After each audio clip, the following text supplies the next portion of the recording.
Hello everyone, welcome to Loop 95. Loop 95ലേക്ക് എല്ലാവർക്കും ഒരിക്കൽ കൂടി സ്വാഗതം. അപ്പോൾ ഇന്നത്തെ വീഡിയോയിൽ നമ്മൾ പരിചയപ്പെടാൻ പോകുന്നത്, നമുക്കറിയാം പലതരത്തിലുള്ള എ ടൂളുകളുണ്ട്. അതിനകത്ത് വോയിസിലേക്ക് കൺവേർട്ട് ചെയ്യുന്ന, ടെക്സ്റ്റിനെ വോയിസിലേക്ക് കൺവേർട്ട് ചെയ്യുന്ന പല എ ടൂളുകളുണ്ട്. പക്ഷെ ഇന്ന് നമ്മൾ പരിചയപ്പെടാൻ പോകുന്നത് മലയാളം ടെക്സ്റ്റിനെ വോയിസിലേക്ക് കൺവേർട്ട് ചെയ്യുന്ന ഒരു എ ടൂളാണ്.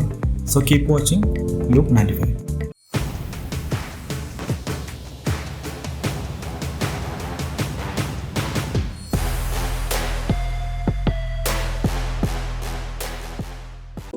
അപ്പോൾ നമ്മൾ ഇന്ന് പറയാൻ പോകുന്നത് ഒരു നർക്കിറ്റ് AI വോയിസ് ജനറേറ്റർ എന്നൊരു ആപ്ലിക്കേഷനാണ്, ഒരു AI വെബ്സൈറ്റാണ്. സോ ഇത് ലോഗിൻ ചെയ്യാൻ വേണ്ടിയിട്ട് നമ്മൾ എന്ത് ചെയ്യണമെന്ന് വെച്ചാൽ, ആദ്യം നമ്മൾ ഗൂഗിൾ ക്രോം ഓപ്പൺ ചെയ്യുക. അതിനകത്ത് നർക്കിറ്റ് AI വോയിസ് ജനറേറ്റർ എന്ന് ടൈപ്പ് ചെയ്യാം.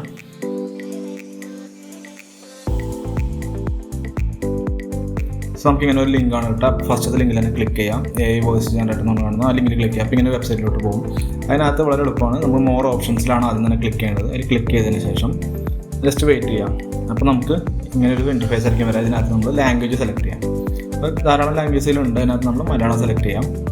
അതിനുശേഷം നമുക്ക് ഇഷ്ടപ്പെട്ട വോയിസ് ഇവിടെ നിന്ന് സെലക്ട് ചെയ്ത് കേട്ടിട്ട് നമുക്ക് ഇഷ്ടപ്പെടുന്ന വോയിസ് നമ്മൾ സെലക്ട് ചെയ്യാം. അപ്പോൾ ഞാനിവിടെ ഒരു കാർത്തിക മുരളി, ഇതിൽ ഏതെങ്കിലും ഒരു വോയിസാണ് ഞാൻ സെലക്ട് ചെയ്യാൻ ഉദ്ദേശിക്കുന്നത്. അതിൽ കാർത്തിക സെലക്ട് ചെയ്തു. അതിനുശേഷം നമുക്കിനി ഒരു ടെക്സ്റ്റ് ഉണ്ടാക്കണം. അതായത് ഇതിലേക്ക് പേസ്റ്റ് ചെയ്യാനായിട്ട് നമ്മളൊരു മലയാളം ടെക്സ്റ്റ് ഫോണ്ട് നമ്മൾ ഉണ്ടാക്കണം. അതിന് വേണ്ടിയിട്ട് നമ്മൾ കുട്ടിപ്പൻസിൽ നിന്ന് നമ്മൾ വെബ്സൈറ്റ് എടുക്കുക. അതിനകത്ത് മലയാളത്തിൽ ടൈപ്പ് ചെയ്യുക. അല്ലെങ്കിൽ നിങ്ങൾക്ക് ഇഷ്ടമുള്ള രീതിയിൽ നിങ്ങൾക്ക് മലയാളം ടൈപ്പ് ചെയ്യാം.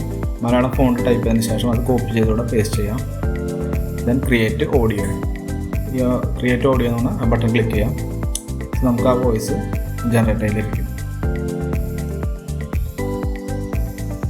എന്തൊക്കെയുണ്ട് വിശേഷം? എല്ലാവരും എൻ്റെ ചാനൽ സബ്സ്ക്രൈബ് ചെയ്യണേ. ഇനി ഡൗൺലോഡ് ചെയ്യാൻ വേണ്ടിയിട്ട് താഴെ ഡൗൺലോഡ് എന്ന് പറഞ്ഞ ഓപ്ഷൻ ഉണ്ട്. അല്ലെങ്കിൽ 3 ഡോട്ടുകൾ കാണുന്നുണ്ട്. ആ ഡോട്ടുകളിൽ ഏതിലെങ്കിലും ആ ഡോട്ടിൽ ക്ലിക്ക് ചെയ്തതിന് ശേഷം നമ്മൾ ഡൗൺലോഡ് എന്ന് പറഞ്ഞ ഓപ്ഷൻ കൊടുത്താൽ നമുക്ക് എന്തൊക്കെയുണ്ട് വിശേഷം? എല്ലാവരും എൻ്റെ ചാനൽ സബ്സ്ക്രൈബ് ചെയ്യണേ. Video. Thank you so much.